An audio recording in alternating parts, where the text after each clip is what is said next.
జగనన్న అండగా ఉండి మాకు న్యాయం చేస్తున్న నమ్మకంతో హార్బర్ కట్టి మన చేతిలో ఫిషింగ్ హార్బర్ మనం మత్స్యకారులకు ఇస్తే ఇప్పుడు అదేందో ప్రైవేట్ కంపెనీ అంటున్నా, నాకేమో పేరు కూడా తెలియదు. వాళ్ళందరికీ దోచిపెట్టే కార్యక్రమం చేస్తా ఉన్నారు. నేను సంతోషపడుతున్నాను, కానీ ఆ కంపెనీ ఏ కంపెనీ అయినా సరే హార్బర్ మత్స్యకారులు కట్టిన హార్బర్ మాకే కావాలి, మాకే కావాలి. అందులోనూ ప్రైవేట్ డిఫెన్స్ కంపెనీ అంటున్నది. ప్రైవేట్ కంపెనీలో కూడా డిఫెన్స్ కంపెనీ అంట. అంటే దాని అర్థం ఏంటంటే ఇక పూర్తిగా రిస్ట్రిక్షన్స్ పెడతారనమాట.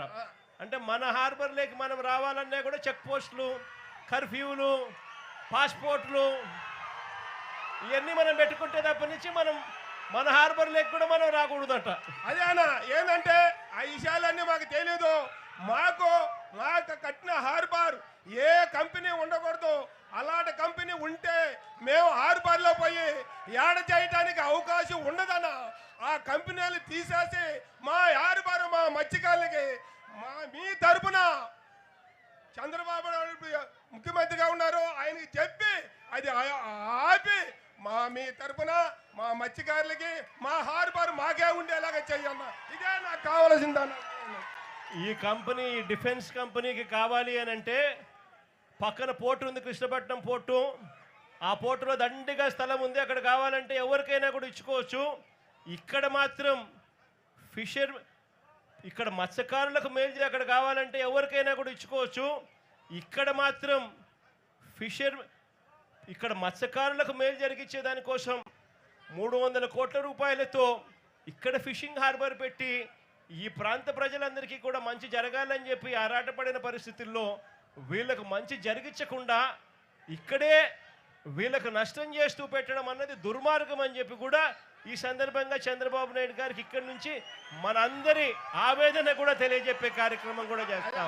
అదే అదే అన్నా, మరే ఇంకొకటి కోరిక అంటే ఇంకా చాలా మంది మా మత్స్యకారులు మాట్లాడే వాళ్ళు ఉన్నారు, మాట్లాడతారు.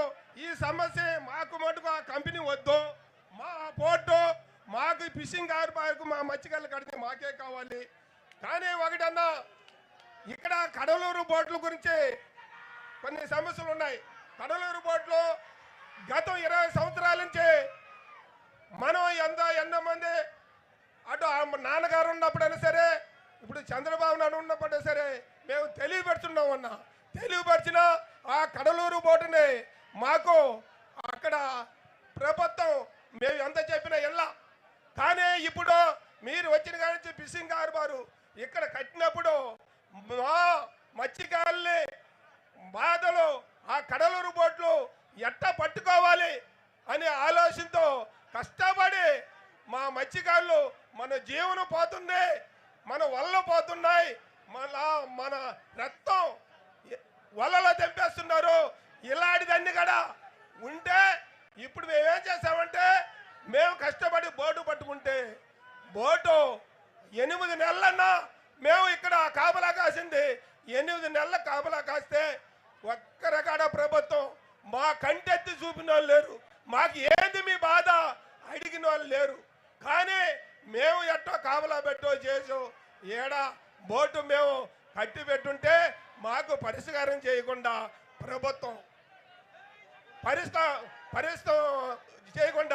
చేయకుండా మా నెల్లచ్చి చేసి ఏ రూపమో ఆ 4 బోట్లు వెళ్ళిపోయిందన్న. ఏ రూపం వెళ్ళిపోయిందో మాకు తెలీదు. కానీ మేము కాపలాకి పెట్టుండవు. ఆ కాపలా వాళ్ళ ద్వారా పోయిందో లేకపోతే ఏరే వాళ్ళ ద్వారా పోయిందో నాకేం తెలీదు. కానీ ఎవరిని కూడా అరెస్ట్ చేయలేదు ఇంతవరకు ఎవరిని అరెస్ట్ చేయలేదన్న. ఇంతవరకు బోట్లు ఎత్తకపోయినా కూడా అరెస్ట్ చేయలేదు. ఎఫ్ఐఆర్ కట్టినారు, బోట్లు సీజ్ చేసినారు. బోట్లు ఇక్కడే మన దగ్గరే ఉన్నాయి. బోట్లు మన కళ్ళ ముందరనే వీళ్ళంతా లాలూచిపడి బోట్లు సీజ్ చేసిన బోట్లు, ఎఫ్ఐఆర్ కట్టిన బోట్లు తీసుకొని పోయినా కూడా ఏ ఒక్కరిని కూడా అరెస్ట్ చేయలేదు. అన్న మాకు శాశ్వత పరిష్కారం ఏదంటే ఆ కడలూరు బోట్లు మాకు రాకుండా ఆపితే మేము ఇక్కడ బతకగలం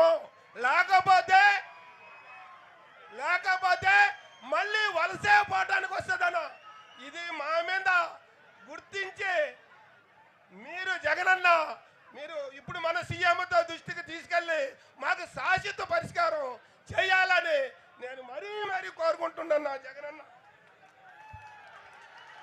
జిల్లా కావలి మండలం వెంకటేశ్వర అన్నగారిపల్లి పంచాయతీ రామచంద్రయ్య అన్న రామచంద్రయ్య అన్న అన్న ఇక్కడ స్థానిక మత్స్యకారులు మేము సుమారుగా ఇక్కడ ఉన్న ఆర్బర్ విషయానికి వస్తే ఉన్న 80 ఎకరాలు మాకు సరిపోవు అన్న, మాకు సరిపోవు. మా ఎట్లా అంటే ఇప్పుడు ఉండి ఆల్రెడీ 4 జిల్లాల మత్స్యకారులకి మరపడవలు 70 మరపడవలు ఉన్నాయి.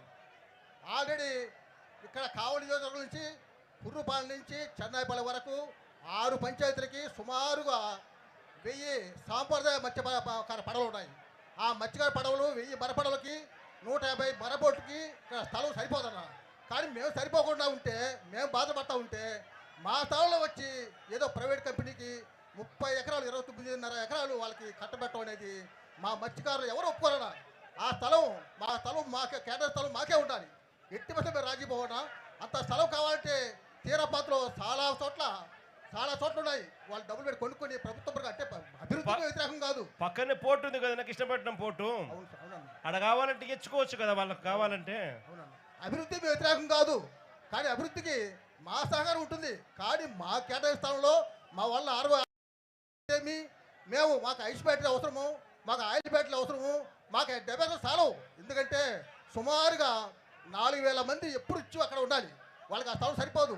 ఆ స్థలం చెప్పండి, ఈ పోర్టు మనకు ఈ ఫిషింగ్ హార్బర్ మనకు హ్యాండ్ ఓవర్ చేసినారా? ఇందులో ఇక్కడ చిల్లర్ రూమ్స్, ఈ కోల్డ్ స్టోరేజ్, ఈ ఐస్ మేకింగ్ యూనిట్స్, ఈ కోల్డ్ స్టోరేజెస్ ఇవన్నీ అందుబాటులోకి వచ్చినాయా? ఇవన్నీ మనకి ఇచ్చినారా? అన్న 95% అన్న కట్టినా కూడా ఇంతవరకు ఇవ్వలేదు అన్న. 95% మీరు పూర్తి చేసి 90% మీరు పూర్తి చేసి 2 సంవత్సరాలు ఒక్క పని చేయలేదన్న. మన 5% చేయలే అక్కడ. మనం కట్టి ఇచ్చిన తర్వాత కూడా వీటిని ఆపరేషన్ లేక తీసుకొని రాలేదన్న.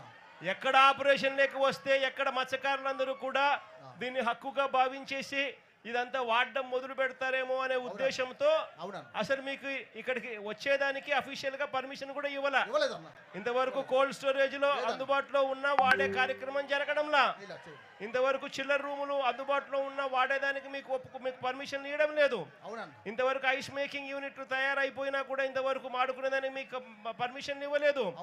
ఫిష్ అదే రకంగా మీ బోట్ల రిపేర్ల కోసం మీకు బోట్ల రిపేర్ షెడ్లను కూడా ఉపయోగించుకునే కార్యక్రమం అది కూడా జరగడంలా. షెడ్లు తయారైనా మీకు ఇవ్వడంలా. అదే పనిగా నెట్ మెండింగ్ సౌకర్యాలు కూడా, నెట్లను రిపేర్ చేసుకునే సౌకర్యాలు కూడా తయారైనా కూడా మీకు ఇచ్చే కార్యక్రమం జరగలా.